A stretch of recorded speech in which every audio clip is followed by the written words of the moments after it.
Wow, that TV's close. My name is Hayden Workman, and I grew up here. I started here in children's ministry, all the way in the basement on Wednesday evenings, all the way through youth group. I served on the praise team playing euphonium, which is like a little tuba if you don't know what it is.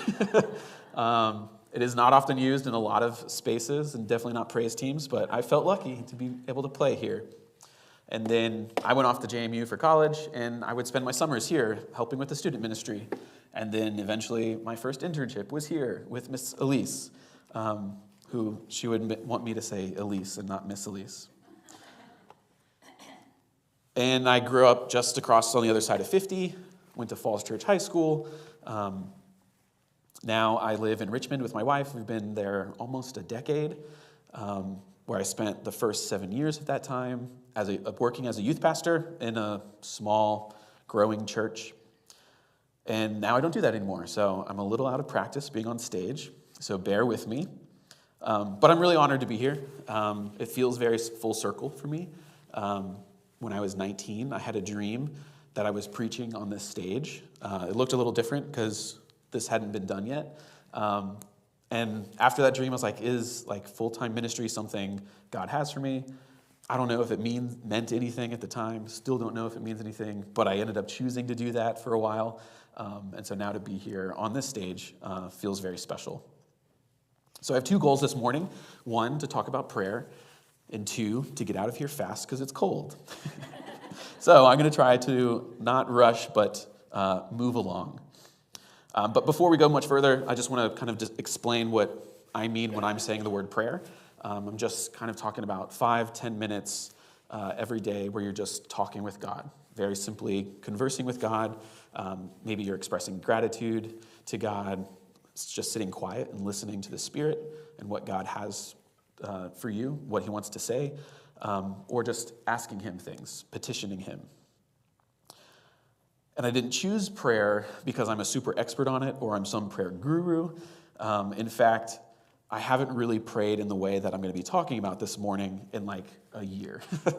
And so that's happened for me for many reasons that you might relate to. In 2023, experienced some disappointing and even hurtful experiences in religious circles. And so it's really hard to relate with God when you've been hurt by the people of God. The past 2 years have brought some world events that have brought deep despair to me and a lot of others. And it's really hard to pray for change when it's really hard to believe that change can happen. I've told myself I've been too busy to pray. Whether that's true or just what I've wanted to say in the moment is up for debate. But there's definitely been days and even weeks where I just didn't feel like praying. And so really this morning, this message is for me. And if it happens to be for you too, that's a win-win. I want to say that everything I'm saying this morning is informed by this book. It's called A Praying Life, Connecting with God in a Distracting World, and it's by Paul E. Miller. I had to read this for a seminary course, but it really revolutionized the way that I look at prayer and the way that I pray. And so if you want a better version of whatever I have prepared for you this morning, it's in this book, and so you can buy it on Amazon, wherever you buy books. Well, maybe just Amazon. It's really, really, really good. It's a really easy read. It's not academic at all. A lot of stories, and you'll really enjoy it. But one of the first things that Miller places in front of his readers is this question to contend with. This question, why is prayer hard? Why can we go through seasons of life where prayer comes really easily, really naturally? And then why are there other seasons where it is a challenge? And one of his first responses to this question is there's some external factors. And this was a really encouraging thought for me because it showed me that it's not just a deficiency within me that I can't pray every day. And it showed me that a lot of other people also struggle with this, being able to pray every single day for just 5, maybe 10 minutes. And what he points out is that there's something in our unique placement in human history that makes prayer really hard, or makes it uniquely hard for us. And he notes that among the thousands of cultures in the history of humanity, our culture is the only one not to have a regular public acknowledgement of the spiritual world. So this isn't just, this is like the past 200 years, especially in America and our Western society, we don't acknowledge the existence of a spiritual world. And it goes even before the time where Christendom was the time, was the ruling class almost. Even before then, there was an acknowledgement of the spiritual world. Ancient humans across the globe tied the material world so closely with the spiritual world that they prayed to gods of travel and gods of rain and gods of harvest. And so they tried to tap into this invisible world that they acknowledged through prayer, because prayer is innately a spiritual endeavor. And so this was really calming for me. Of course it's going to be an uphill battle if I was born, raised, and make all of my daily activities in a society that doesn't acknowledge that it exists. And so I hope it can be an encouragement for you. There's a genuine reason why, if you find yourself not being able to pray every single day, it's not just you. There's a reason totally outside of you that makes that hard. But the flip side of this encouragement is a warning that we're just not going to fall into a better prayer practice. It's going to take some intentional effort. We have to kind of get curious with ourselves, a little introspective about what in our story or in our experience might make it hard for us. And so that leads me to the second reason prayer could be hard. It's an internal factor, and it could be our own cynicism with prayer. This can develop as maybe you've had some disappointing experiences with prayer. You've prayed for something, it didn't come to be, or it came to be in a different way, but it left you wondering, does it even matter that I'm praying for this? Or you've prayed for something and it did come, and you just think immediately, well, if I didn't even pray for this, would it have still happened? Those experiences, those voices in our heads, it is cynicism. But cynicism isn't all bad. It is a defense mechanism. When we experience a lot of little disappointment or really big disappointment, our mind, our body doesn't want to experience that again. And so we go through our tool belt of what can I protect myself from this experience, and cynicism is a great tool to protect you from crushing disappointment. But this protection comes at a cost, because cynics and cynicism has to keep the thing they're cynical about at arm's length. They have to kind of push it away a little bit. You have to detach from the thing that you're cynical about in order to protect yourself from it. And so it's kind of typical for someone that feels cynical about prayer to then feel distant from God, because I'm distancing myself from this activity that relates me with God. I'm in conversation with God. If I were to stop talking to a friend, I would slowly feel distant from that friend. And I think for me, maybe for a lot of us, our first thought to cure this cynicism is just to understand how prayer works, to have an understanding of how can I pray rightly so that I can get the right result, or how does God want me to pray so that I can get what he would put in place as an answer. What system did God put in place in order to respond and answer to prayers? If I can figure out that system, I can figure out how to pray without experiencing disappointment. And so Miller, the author of this great book, is not convinced of this theory. And so I just want to read an excerpt of him responding to that theory, and then he suggests his own cure for cynicism. And so he says, trying to dissect how prayer works is like using a magnifying glass to figure out why a person is beautiful. If you turn God into an object, he has a way of disappearing. We do the same thing with a spouse or a friend who consistently treats us like an object. We pull back. The only way to know how prayer works is to have complete knowledge and control of the past, present, and future. In other words, you can figure out how prayer works if you are God. We are not God, so what do you suggest, Miller? If you're going to enter this divine dance we call prayer, you have to surrender your desire to be in control. You have to surrender your desire to figure out how prayer works. You've got to let God take the lead. You have to trust. So that naturally kind of begs the question, trust what? And I think a response to that is to trust that God's character is good, that he has a good nature, that he is a loving God, regardless of our life's circumstances. He doesn't love us more when we're really disciplined Christians. He doesn't love us less when we don't meet the mark of whatever we have in our head of what a disciplined Christian would be. We have to trust that his acceptance of us is not in our performance of being moral beings or disciplined Christians. Much easier said than done. This is like a life goal. This is like the walk with Jesus, is to slowly trust God more and more. And Jesus is aware of this, and so he makes some promises about prayer in light of these two factors that make prayer difficult. This external factor and this internal factor.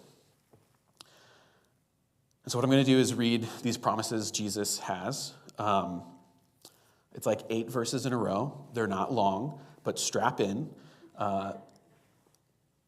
You'll also pick up the pattern pretty quickly, so you don't need to really, really focus. But this is Jesus' extravagant promise about prayer. Matthew 7, verse 7 through 8. Ask, and it will be given to you. Seek, and you will find. Knock, and a door will be opened to you. For everyone who asks receives. And then in Matthew 21, 22, and if you believe, you will receive whatever you ask for in prayer. Mark 11, 24, therefore I tell you, everything you pray and ask for, believe that you have received, and it will be yours. Luke 11, 9, so I say to you, ask, and it will be given to you. John 14, 13 to 14, whatever you ask in my name, I will do it so that the Father may be glorified in the Son. If you ask me anything in my name, I will do it. John 15, 7, if you remain in me and my words remain in you, ask whatever you want, and it will be done for you. John 15, 16, so whatever you ask the Father in my name, he will give you. John 16, 23 to 24, truly I tell you, anything you ask the Father in my name, he will give you. Until now, you have asked for nothing in my name. Ask and you will receive, so that your joy may be complete. So I don't know about you, but my cynicism is already starting to rise. It's like, really, Jesus, ask for anything, and it's just given to me? I've asked for a lot of things, and not a lot of things have been given to me. What's really surprising to me about this teaching of Jesus is just in the sheer number of times that Jesus is teaching about prayer, this ask and receive teaching occurs the most often. This is the thing that he really wants to get across. And then additionally, it's really surprising that only one time in these 8 verses does he give a condition or a boundary on this teaching. It's when he says, if you remain in me and my words remain in you, ask and you will be given. And so the first simple takeaway, if you're a note taker, this would be the sentence to know, to write down, is prayer can be summarized in one word, ask. But what are we supposed to do with this open invitation to ask? And so what I've found so helpful and given to me by Miller is this image that we can actually put on the screen now, which is to visualize prayer as if you're walking on a ridge line that has dangerous cliffs on the left and the right.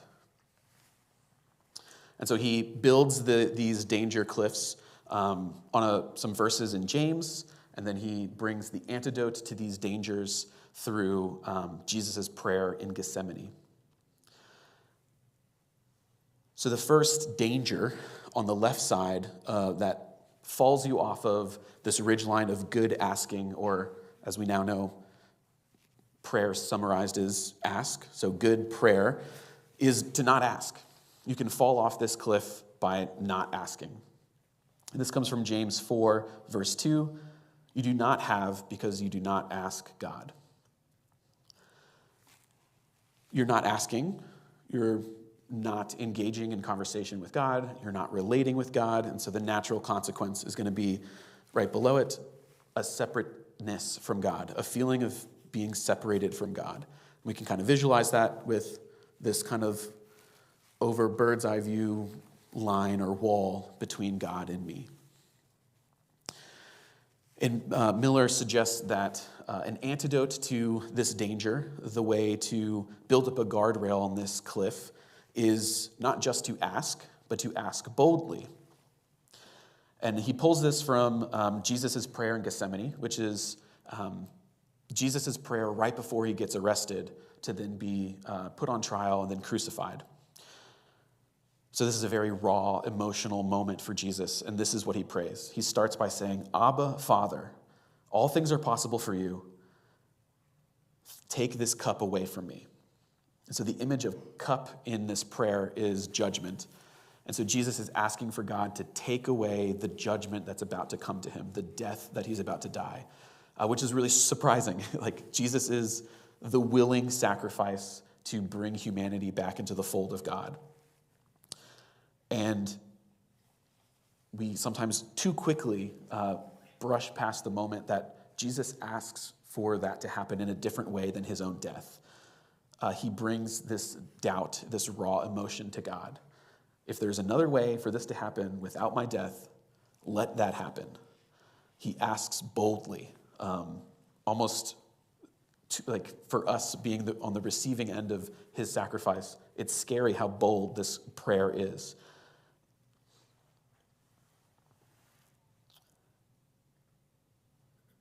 So he prays, take this judgment away from me. And it's a great example of Jesus being real before God, bringing all of his thoughts, all of his emotions, all of his doubts before God. So that's one cliff that we can fall off of. The other side is asking selfishly. And this is from James, just the next verse in James 4, verse 3. When you ask, you do not receive because you ask with wrong motives, that you may spend what you get on your pleasures. And so this asking selfishly danger can compound and grow into an attitude of just us demanding things of God.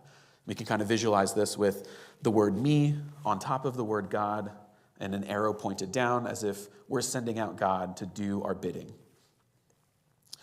We have dethroned God as king to put ourselves on the throne, which human kings are not great all the time. And so the antidote to this cliff is to surrender completely to the reality that God is weaving. And so we return to Jesus' prayer in Gethsemane, right after he says, take this cup from me. Like, all things are possible for you, God. Take this cup from me. He goes, then nevertheless, not what I will, but what you will. And so he processes his death with God. You know, if this is the only way for humankind to be saved and to be restored to us, then so be it. Then let it happen. But kind of implied is this prayer for God to enable him to continue to walk this journey to go forward. So we have not asking as a danger. We have asking selfishly as a danger. As we're walking this ridgeline, our left steps are asking boldly, and our right steps are to surrender completely to the reality God is weaving. And this is, it's not exactly hedging your bets in prayer. That's one way to look at it. I think another way to look at it is to invite the kind of the interplay between asking boldly and surrendering completely, because that interplay, it kind of conflicts, and we need help to process that kind of conflicting nature. And that's what conversation with God, I think, brings to that, so that it's not just hedging your bets, but it's actually processing through what I'm asking boldly for, and then what am I able to surrender to.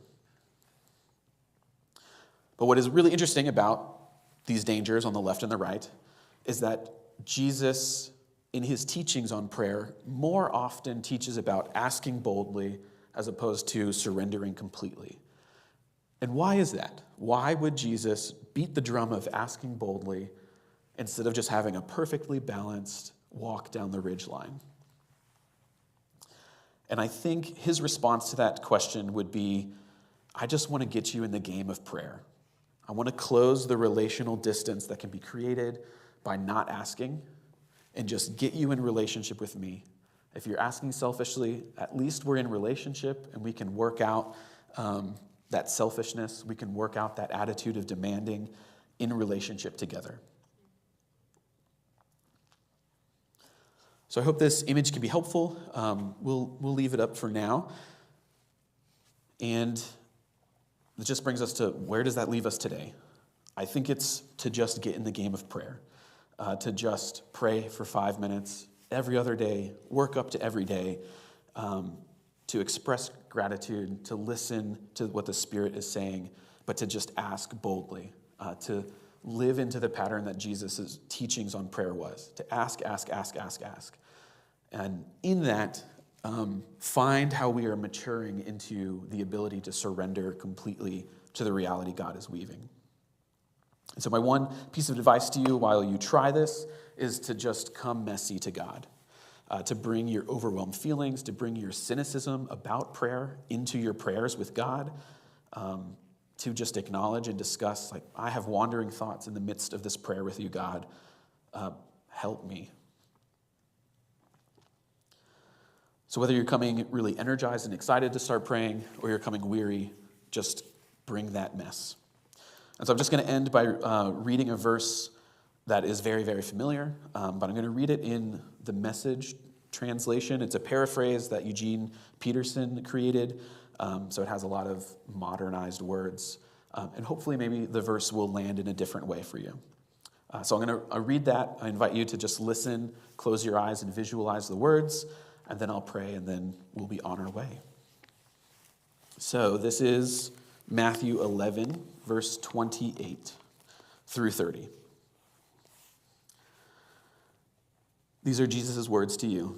Are you tired, worn out, burned out on religion? Come to me. Get away with me, and you'll recover your life. I'll show you how to take a real rest. Walk with me and work with me. Watch how I do it. Learn the unforced rhythms of grace. I won't lay anything heavy or ill-fitting on you. Keep company with me, and you'll learn to live freely and lightly. And if you would just pray with me. King Jesus, thank you for your teachings on prayer. May we be able to step into this interplay of asking boldly and surrendering completely to the reality that you're weaving. And help us to not rush too quickly to surrendering completely. Allow us to bring our true selves, our doubts, and our pains to you. Mature us. Help us to see your good character.